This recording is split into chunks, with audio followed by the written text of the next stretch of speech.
Bonjour à tous, c'est Pierre-Alexandre pour Technoïd. Aujourd'hui, on va faire le test express du Vernet Apollo Light. Le dernier né de... Non, même pas le dernier né, puisque maintenant il y a le Vernet Mars. Mais le second smartphone de la marque, un smartphone qui est bien plus réussi que le premier et qui a beaucoup d'atouts dans sa manche au final. Et donc on va le voir tout de suite. Je remercie Gearbest pour l'envoi de ce téléphone. Une réelle surprise, on voit ça tout de suite.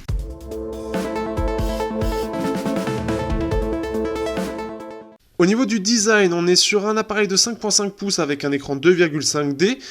On a au dos en gros un Honor 7 avec capteur d'empreinte, capteur 16 mégapixels et flash dual tone. En haut et en bas, c'est en plastique pour les antennes.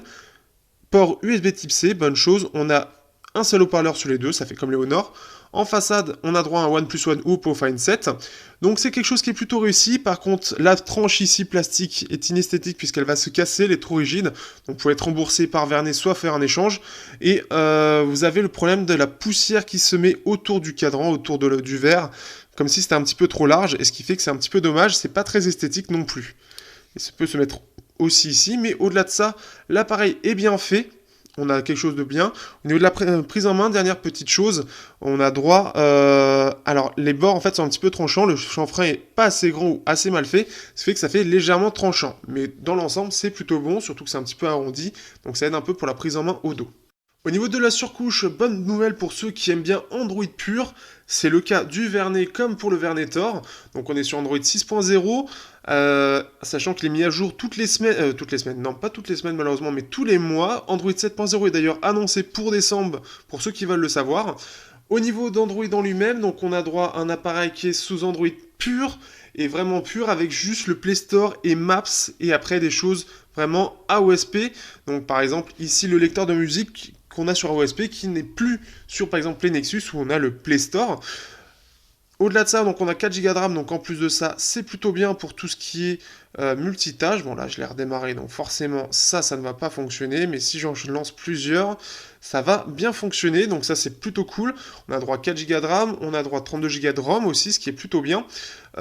C'est fluide, c'est rapide, il n'y a pas grand chose à dire, c'est quand même bien optimisé, c'est de mieux en mieux optimisé avec les mises à jour. Seule chose, au niveau des antennes, il y a des petits soucis, notamment sur l'opérateur Bouygues, et je pense que c'est sur les 1800 et SFR, quelque chose qui est réglé entre autres par les mises à jour. Moi, je suis Orange, j'ai pas de soucis, mais je préfère prévenir, ça pourra en handicaper certains. C'est un petit handicap, ça plante sur quelques antennes, il n'y a plus de communication, mais sur la plupart des antennes, ça fonctionnera. Au niveau des benchmarks, donc on est sur un Helio X20, donc un DK-Cœur, donc un processeur milieu haut de gamme, donc entre 200 et 400 dollars. Donc il a en termes de score single core, donc 1660 et multicore 4412. En termes de chauffe, il va plutôt bien gérer puisqu'il va descendre au plus bas. Si on regarde sur un test qui a duré à peu près 1 heure à relancer à chaque fois, il reste sur du 1670 et 4063 de score, ce qui est plutôt pas mal du tout. Donc ça c'est plutôt bien. En compute, on est sur du 2700, donc un peu moins que le Honor 8, qui lui est à 3300 par exemple. Donc là-dessus, ça va être un petit peu moins bien, mais c'est tout à fait correct. Sur GFX Bench, alors si on regarde ici, donc sur l'écran, parce qu'il n'est pas enregistré, ce qui est magique. Donc au niveau de la chauffe, donc c'est plutôt correct, il s'est bien amélioré avec la dernière mise à jour. Et donc le Malité 880 MP4 est très bien maintenu, puisqu'il se maintient à puissance maximale jusqu'à 20 minutes après le lancement du test long de GFX, donc ce qui est plutôt bien pour descendre ensuite à peu près 640, donc de façon un petit peu plus brutale, mais c'est quand même un très bon score. Si on compare ensuite, hop, sur GFX 640, ici on va être donc au niveau du Xperia X compact avec un S650 ou 652, le Z5 Premium avec un Snapdragon 810, nous avons droit avec le Galaxy Note 7 avec le Snapdragon 820 à 611, OnePlus 2 à 584. Ensuite, si on descend, on va voir le G5, on va voir le M9 à 564, donc à 810. Et si on monte un petit peu, on va être après au-dessus, Xiaomi Mi 5 avec 820. Ensuite, on va voir quoi d'autre, Mi 5, Mi 5 Pro, voilà. Donc après, c'est largement au-dessus. Mais on est sur un téléphone, donc d'ailleurs, non, c'est pas ça. Donc ici, hop, voilà, donc on va être sur Google Nexus 9, Xperia A, Z4, donc c'est à peu près la même chose en soi, Z5, donc ce qui fait que c'est un très bon score. On est au-dessus du Redmi Note 3 avec le Snapdragon 650, Le Apollo Light, donc là il est ici, donc en moyenne il fait 552, ce qui est plutôt pas mal. On est équivalent au iPhone 6 Plus, ce qui est un très bon score, et on est même supérieur au S7 Edge en version, ici si on regarde, en version ici, donc le S7 normal avec le T880 MP12, il est à 406, donc il se bride bien plus que le Apollo Light, et celui en Snapdragon 820, je ne suis pas sûr, mais je crois que c'est ça, oui c'est ça, et bien au final, il tient pas du tout en fait par rapport au Apollo Light, donc c'est une très bonne performance. Au niveau de l'autonomie, alors là on se retrouve avec un téléphone qui est assez autonome, donc il a une batterie de 3200 mAh, il est équipé du Quick Charge Pump Express 2.0, donc de 0 à 50 en 30 minutes, 0 à 50%, donc c'est plutôt pas mal. Au départ ça peut faire chauffer l'appareil, après ça s'améliorera. Au niveau de l'autonomie en elle-même, on est sur quelque chose qui aurait pu être mieux, c'est un petit peu dommage, mais on est sur du 5h, 5h30, un petit peu moins de 5 heures avec du jeu. Donc c'est correct, c'est dans la bonne moyenne, mais ça aurait pu être mieux, la batterie de 3200 mAh est un petit peu sous-exploitée. Néanmoins, avec des mises à jour, on peut s'attendre à ce que ça s'améliore. Mais voilà, la batterie, elle est correcte. Être en dessous, là, bon, je l'ai rechargé, donc ça compte pas. Mais on est sur des performances assez correctes en termes d'autonomie. Ça pourrait être mieux. On pourrait, je pense, viser avec une bonne optimisation les 6 voire 7 heures. Mais dès qu'on est en jeu, il aura tendance à utiliser à pleine puissance et donc ça va faire un petit peu tomber l'autonomie. Au niveau de l'écran, donc on est sur un écran de 5.5 pouces IGZO qui est plus un IPS orienté économie d'énergie, donc il y a des petites différences. Au niveau des couleurs et de la luminosité, c'est du bon.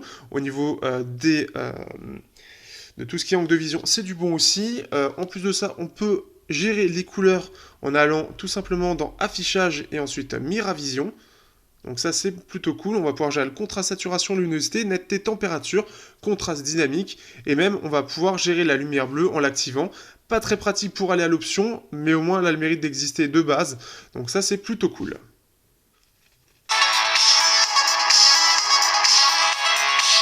Au niveau du son, le haut-parleur sera là surtout pour les notifications plus que la musique. En vidéo, ce sera normal avec les voix. Par contre, tout ce qui est musique, on sent que c'est pas trop fait pour.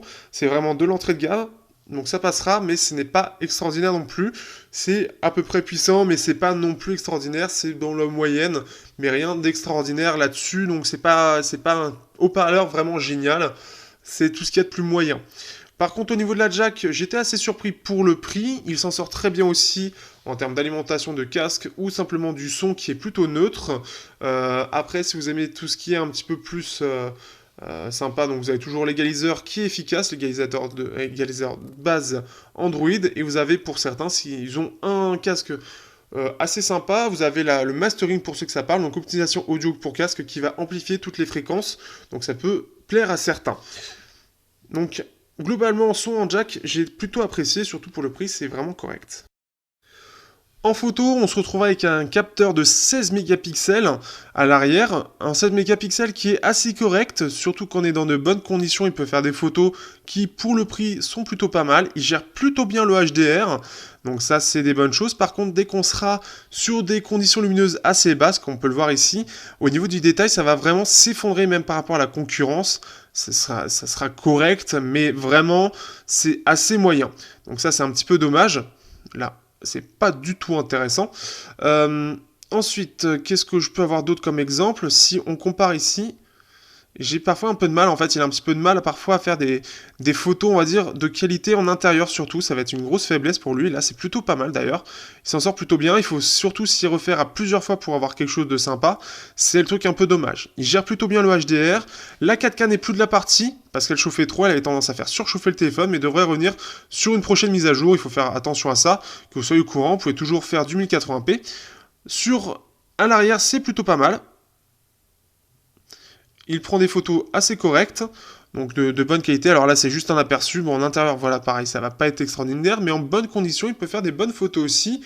Après, c'est pas du grand angle qu'on peut voir, l'angle est assez serré, donc ce sera pas équivalent, bien sûr, au meilleur des hauts de gamme. C'est un peu sa faiblesse, mais en bonne condition, on peut faire des belles photos, comme vous pouvez voir dans l'album, dans la description. Au niveau des jeux, donc on se retrouve avec un appareil qui est équipé d'un Mali T880 MP4, qu'on retrouve par exemple aussi sur l'Honor 8, qui gère très bien Real Racing, mais aussi d'autres jeux, qu'on peut voir sur Hungry Shark, qui est très bouffeur de ressources, et qui peut laguer dès qu'il a fait apparaître des nouveaux ennemis, et bien là il gère très bien ça, et globalement dans les jeux il va très bien s'en sortir. Il s'en sort un peu mieux que les autres d'ailleurs, équipés du même processeur ou de la même partie graphique, notamment parce qu'il est très bien refroidi, et ça c'est une bonne chose. Une bonne chose, il prend toute la partie et ça se refroidit bien, et ça s'améliore en plus de mise à jour en mise à jour.